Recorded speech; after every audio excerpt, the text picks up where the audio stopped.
اور انسانوں سے. آپ انسانوں کے بھی خیر خواہ تھے, آپ انسانوں کے بھی خیر خواہ تھے. تو میرے بھائی, مادہ پرستی جس کی طرف امریکہ والوں آپ لوگ جا رہے ہو نا, جس مادہ پرستی کی طرف, اور اپنی اولادوں کو بھی بھیج رہے ہو, تو اس کا انجام بہت بھیانک ہے. یہ نیچر سے بغاوت ہے. تو اسلام سب سے پہلے جو آپ کو ریلیشن سکھاتا ہے وہ کس سے؟ خدا سے.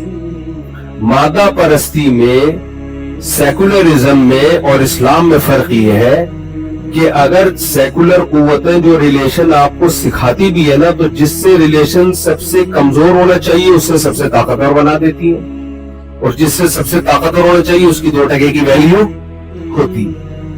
مادہ پرست دنیا میں سب سے مضبوط ریلیشن گرل فرینڈ اور بوائے فرینڈ کا ہوتا ہے, جو دونوں ایک دوسرے کی خواہش پوری کرتے ہیں بس. یہ ریلیشن تو میرے بھائی, میرا روٹی کے ساتھ بھی ہے. کیا خیال ہے, جب مجھے شدید بھوک لگتی ہے تو میری نظر میں سب سے محبوب چیز کیا ہوتی ہے؟ روٹی. میں نے رات کھانا کھایا تھا, صبح ناشتہ نہیں کیا, جلدی نکلا تھا فلائٹ, آج مجھے ٹائٹ قسم کی بھوک لگ رہی تھی. تو ہمارے جو میزبان ہیں, کیا نام ہے, حضرت مولانا احفاظ صاحب, جب میں ایئرپورٹ اترا تو انہوں نے مجھے کہا کہ اب مجھے لگ رہی ہے ٹائٹ والی نا, لنچ کرنے کا دل چاہ رہا تھا, بھوک. انہوں نے مجھے کہا مفتی صاحب, اچھا جہاز میں نے کھانا نہیں کھایا, وہ اب حلال حرام کا بڑا مسئلہ ہوتا ہے غیر مسلم کنٹریز میں.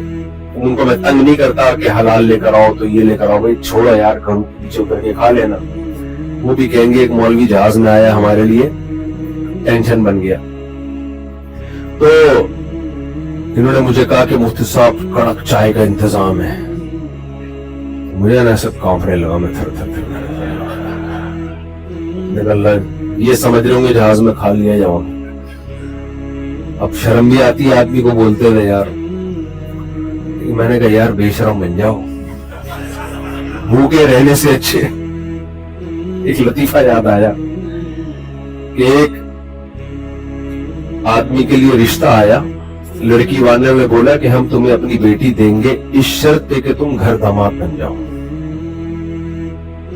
اور ہمارے خرچے پہ پلنا پڑے گا. اس نے کہا گھر داماد, بے غیرتی, بے شرمی, قبول ہے.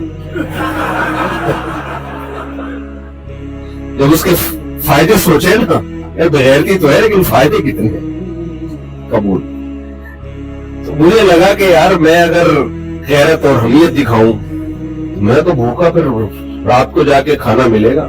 میں نے کہا کھانا کھاؤں گا. خیر وہ چائے, وہ اصل میں وہ بعد میں پتا چلا وہ کھانا ہی کھلانا تھے انہوں نے, لیبل اس پہ چائے پانی کا لگایا ہوا. ہمارے پولیس والے کہتے ہیں نا چائے پانی کے پیسے, تو اس کا مطلب 5 روپے نہیں ہوتا, 5 روپے نہیں ہوتا کہ آپ چائے پکڑا دیں اس کو. تو مجھے ایک بات بتاؤ, یہ جو شہوت کا رشتہ ہے نا, خواہشات کا رشتہ, یہ تو ہمارا روٹی کے ساتھ. جب میں آیا انہوں نے کھانا رکھا تو مجھے بہت سا بھوک لگ رہی تھی. جب پیٹ بھر گیا تو مجھے اب روٹی اچھی لگے گی کہ نہیں جی روٹی بڑی, میں روٹی کے فضائل, نہیں بھائی ہٹاؤ یار روٹی یہاں سے ہٹاؤ. یہی گرل فرینڈ ہے بھائی, یہ کیا ہے؟ جب تک جوان ہے, خوبصورت ہے, آپ کی خواہشات پوری کر رہی ہے, آپ بھی ہینڈسم ہے, تو ٹھیک ہے, گرل فرینڈ بوائے فرینڈ کا رشتہ ہے. جہاں ایک دوسرے کی چاہت ختم, چلو مارکیٹ سے شارٹ. بیوی کو نہیں چھوڑ سکتا آدمی, دنیا چھوڑ سکتا ہے, بیوی چھوڑنا آسان. غیرت مند آدمیوں کی بات کر رہا ہوں, بے غیرتوں کی مارکیٹ میں کمی نہیں ہے. وہ تو پھر وہ آخری وقت تک آپ کے ساتھ رہتی ہے, آپ آخری وقت تک اس کے ساتھ رہتے ہو, مل کے اولادوں کو پالتے ہو. یہ ایک مبارک رشتہ ہے. اس رشتے, یہ جو رشتہ ہے اس کی ویلیوز ہمارے دل میں کس نے ڈالی ہیں؟